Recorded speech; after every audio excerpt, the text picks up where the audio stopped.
Welcome to the channel. State eligibility test 2024 exam April 28 ఉంది. So మనము ఈ ఎగ్జామ్లో మనకు 2 పార్ట్స్ ఉంటాయి. ఒకటి పేపర్ 1, రెండు పేపర్ 2.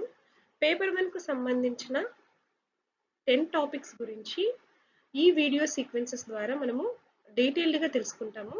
సో యాక్చువల్గా పేపర్ 1లో 10 టాపిక్స్ ఉంటాయి. సో ఇక్కడ నేను ఫస్ట్ టాపిక్ డేటా ఇంటర్ప్రిటేషన్ గురించి చెప్తున్నాను. అసలు డేటా ఇంటర్ప్రిటేషన్లో ఎన్ని మోడల్స్ క్వశ్చన్స్ వస్తాయి, వాటికి సంబంధించిన ఫార్ములాస్ ఎలా ఉంటాయి అనేది ఈ వీడియో ద్వారా తెలుసుకుందాము. సో ఫ్రెండ్స్, ఈ వీడియోని మీ ఫ్రెండ్స్కు షేర్ చేయండి, అలాగే ఈ ఛానల్ను సబ్స్క్రైబ్ చేయండి. సో మామూలుగా డేటా ఇంటర్ప్రిటేషన్లో 4 టైప్స్ ఆఫ్ మోడల్స్ క్వశ్చన్స్ ఎక్కువగా మనకు అడుగుతూ ఉంటారు. ఏంటివి అంటే tabular data interpretation model, tabular data interpretation model. అంటే డేటానంతా మనకు టేబుల్గా ఇస్తారు. సో ఈ టేబుల్గా ఇచ్చిన డేటా నుంచి మనకు క్వశ్చన్స్ ఇస్తారు. సో తర్వాత నెక్స్ట్ ఏంటంటే బార్ గ్రాఫ్ ఇచ్చి బార్ గ్రాఫ్ ఇస్తారు. బార్ గ్రాఫ్ ఇచ్చి మనకు క్వశ్చన్స్ ఇస్తారు.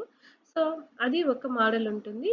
నెక్స్ట్ ఏంటంటే మనకు పై చార్ట్ ఇచ్చి pie chart so pie chart ఇచ్చిన తర్వాత మనకు ఆ పై చార్ట్ని బేస్ చేసుకొని క్వశ్చన్స్ ఇస్తారు.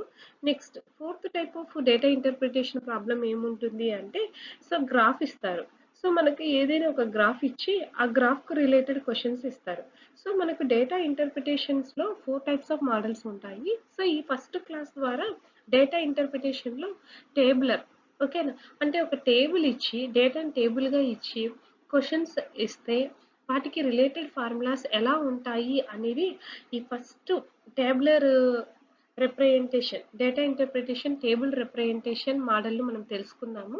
సో నెక్స్ట్ రిమైనింగ్ క్లాసెస్లో మనము bar charts, pie charts, graph model data ఇంటర్ప్రిటేషన్లో క్వశ్చన్స్ ఏ విధంగా ఉంటాయి, వాటి యొక్క ఫార్ములాస్ ఏ విధంగా ఉంటాయని ఈజీగా తెలుసుకుందాము.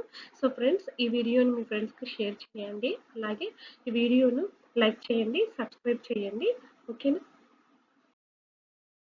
ఇక్కడ మనకు ఫస్ట్ మోడల్ ఏంటి అంటే data interpretation model. First model ఏంటంటే టాబులర్ డేటా ఇంటర్ప్రిటేషన్ మోడల్.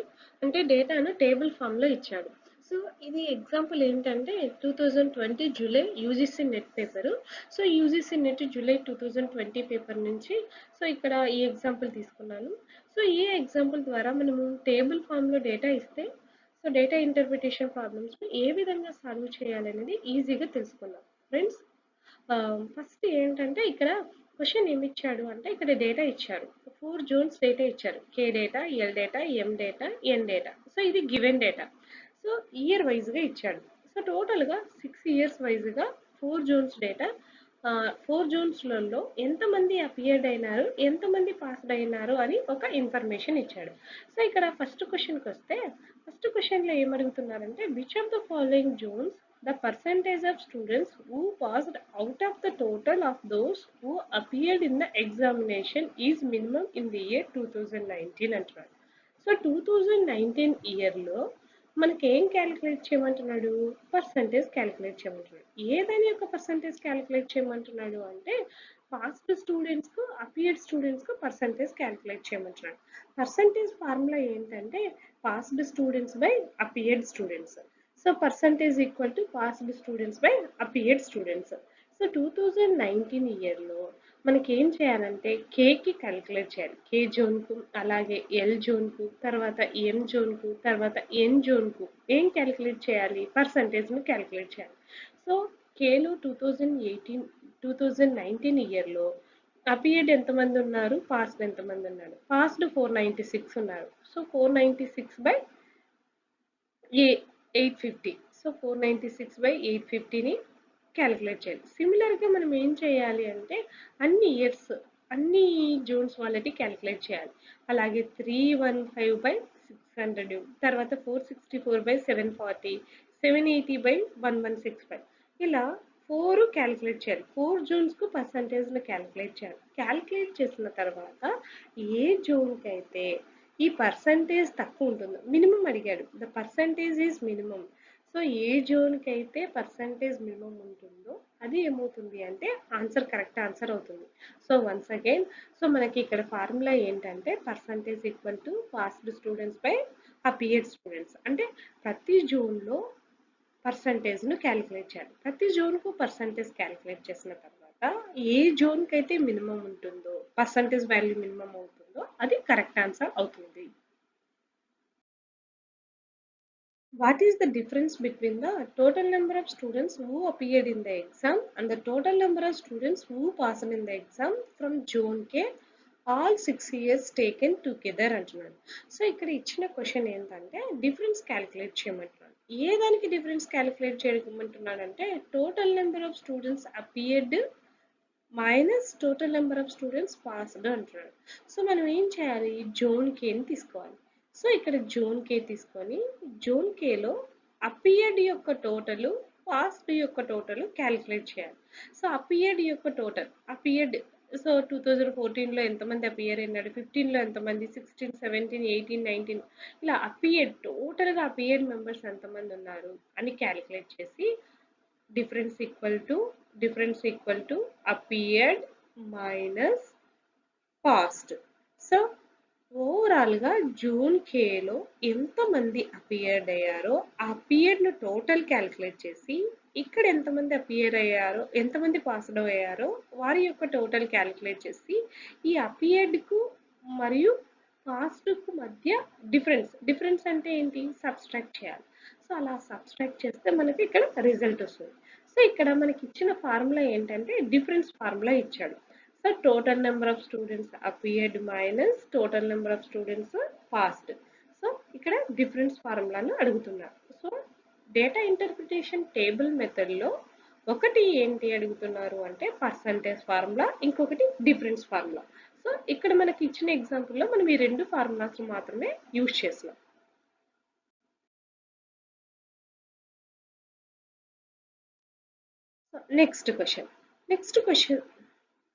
నెక్స్ట్ క్వశ్చన్లో మనకి ఏమడిగారు అంటే what is the ratio of number of students who passed from zone K in the year 2017 compare to that in 2018 అంటున్నాడు.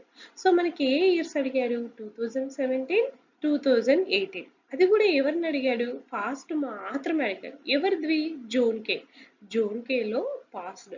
So passed members ఎంతమంది ఉన్నారు, 2017లో ఎంతమంది ఉన్నారు, 2017లో 360 members ఉన్నారు. అలాగే 2018లో పాస్డ్ మెంబర్స్ ఎంత ఉన్నారు, 504 ఉన్నారు. వాటి యొక్క రేషియో క్యాలిక్యులేట్ చేయమన్నారు. రేషియోకు ఫార్ములా ఏంటి, ratio A comma B. So ratio A/Bకి ఫార్ములా ఏమవుతుంది, రేషియో A/Bకి ఫార్ములా ఏంటి, A/B. So A/B. సో ఇక్కడ మనకి ఏమడుగుతున్నాడు, 2017 పాస్డ్. 2017లో పాస్డ్ అయిన స్టూడెంట్స్ ఎంత, 360 ఉన్నారు. అలాగే 2018లో పాస్డ్ అయిన స్టూడెంట్స్ ఎంతమంది ఉన్నారు, 504 ఉన్నారు. సో ఇక్కడ 360/504 రేషియో మీన్స్ A/B అంటే A/B. సో మనకి ఇక్కడ థర్డ్ ఎగ్జాంపుల్లో థర్డ్ టైప్ ఆఫ్ ఫార్ములా ఏమని అడిగారు, రేషియో క్యాలిక్యులేషన్ అడిగారు. ఫస్ట్ ప్రాబ్లంలో పర్సంటేజ్ క్యాలిక్యులేషన్, సెకండ్ ప్రాబ్లంలో డిఫరెన్స్ క్యాలిక్యులేషన్, థర్డ్ ప్రాబ్లంలో రేషియో క్యాలిక్యులేట్ చేయమన్నారు. రేషియోకి ఏంటి, రేషియో ఈక్వల్ టు A/B. అంటే 2017లో నెంబర్ ఆఫ్ స్టూడెంట్స్ ఎంతమంది పాస్డ్ అవుట్ అయినారు బై 2018లో నెంబర్ ఆఫ్ స్టూడెంట్స్ ఎంతమంది పాస్డ్ అవుట్ అయినారో వెయ్యాలి. అప్పుడు మనకి ఇక్కడ కరెక్ట్ ఆన్సర్ వస్తుంది. నెక్స్ట్ ఎగ్జాంపుల్ ఏమని అడిగాడు అంటే total number of students who passed from జోనియం in all 6 years taken together is approximately what percentage of the total number of students who appeared from jonium in all 6 years taken together అంటారు. Together అంటే ఏంటంటే 6 years యొక్క డేటాను total చేయాలి. So ఏంటి, జోనియంలో ఉన్న 6 years డేటాను తీసుకోవాలి. సో ఏంటి, ఫస్ట్ అపియర్డ్ అన్ని టోటల్ చేయాలి, తర్వాత పాస్ట్ టోటల్ చేయాలి. సో అపియర్డ్ ఎన్ని ఉన్నాయి అనేది టోటల్ చేసి తర్వాత పాస్ట్ ఎన్ని ఉన్నాయో టోటల్ చేస్తే మనం పర్సంటేజ్ క్యాలిక్యులేట్ చేయాలి. పర్సంటేజ్కు ఫార్ములా ఏంటి, జనరల్గా మనకు పర్సంటేజ్ ఫార్ములా ఏంటి, అపియర్డ్ ఎంతమంది ఉన్నారు, పాస్ట్ ఎంతమంది ఉన్నారు. So past by appeared into 100. So మనకి ఇక టోటల్ 6 ఇయర్స్‌లలో ఎంతమంది అపియర్డ్ అయినారు, ఎంతమంది పాస్డ్ అయ్యారు. సో టోటల్ పాస్డ్ ఈ జూన్‌కు అన్ని ఇయర్స్‌లో టోటల్‌గా ఎంతమంది పాస్ అయినారో ఆ పాస్ వాల్యూను అలాగే అపియర్డ్ వాల్యూని చేసి ఇంటూ 100 చేస్తే మనకేమొస్తుంది, పర్సంటేజ్ వస్తుంది. సో ఇక్కడ కూడా మనకు పర్సంటేజ్ ఫార్ములాను యూజ్ చేశారు. ఓకేనా.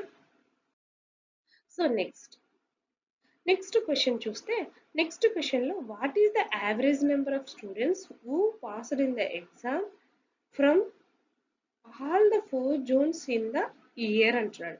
సో మనకు ఇక్కడ యావరేజ్ క్యాలిక్యులేట్ చేయమన్నాడు. యావరేజ్. సో యావరేజ్ ఏదని యొక్క యావరేజ్ క్యాలిక్యులేట్ చేయమన్నారు. Average equal to total number of students passed. So total number of students passed. Total number of students passed. So total number of students passed. ఎంతమంది pass అయినారు టోటల్గా students అనేది తీసుకొని తర్వాత ఏం చేయమంటున్నాడు, ఫ్రమ్ ఆల్ ద 4 జోన్స్ అంటున్నాడు. అంటే సో యావరేజ్ ఏదానికి చేయాలి, average equal to total number of students passed by for all zones. అంటే ఆర్ జోన్స్ అంటే ఎన్ని జోన్స్ ఉన్నాయి, 4 జోన్స్ ఇన్ ది ఇయర్ 2015 అంటున్నాడు. సో 2015లో ఎంతమంది స్టూడెంట్స్ పాస్ అయినారు, ఎంతమంది స్టూడెంట్స్ పాస్ అయినారు, 472 plus 298 plus 390 plus 864 by 4. So ఇలా 4 బై చేసి 4 చేస్తే అప్పుడు యావరేజ్ వస్తుంది. ఇక్కడ యావరేజ్ ఫార్ములా ఏంటంటే total number of students passed by total number of zones. ఇక్కడ అదే కదా క్యాలిక్యులేట్ చేయమంటున్నాడు. ఫైండ్ అవుట్ ద యావరేజ్, ఏ దాని మధ్య యావరేజ్ ఫైండ్ అవుట్ చేయమంటున్నాడు, number of students passed in the exam from all 4 zones. So 4 జోన్స్కు నెంబర్ ఆఫ్ స్టూడెంట్స్కు మొత్తం ఏం చేయమంటున్నాడు, యావరేజ్ ఫార్ములాను అప్లై చేయమంటున్నాడు. So average equal to total number of students passed by 4. So ఇది. సో మనం ఇక్కడ ఈ వీడియో ద్వారా టేబుల్లో డేటా ఇస్తే డేటా ఇంటర్ప్రిటేషన్ ఏ విధంగా క్యాలిక్యులేట్ చేయాలి, సో ఆ ఫార్ములాస్ ఏ విధంగా ఉన్నాయి అనేది చూసాము. నెక్స్ట్ వీడియోస్లలో మనము బార్ చార్ట్స్, పై చార్ట్స్ అలాగే గ్రాఫ్స్ ఇస్తే డేటా ఇంటర్ప్రిటేషన్ను ఎలా సాల్వ్ చేయాలనేది నెక్స్ట్ వీడియోస్లో తెలుసుకుందాము. సో ఫ్రెండ్స్, ఈ వీడియోని అందరూ సబ్స్క్రైబ్ చేయండి అలాగే షేర్ చేయండి. Thank you one and all.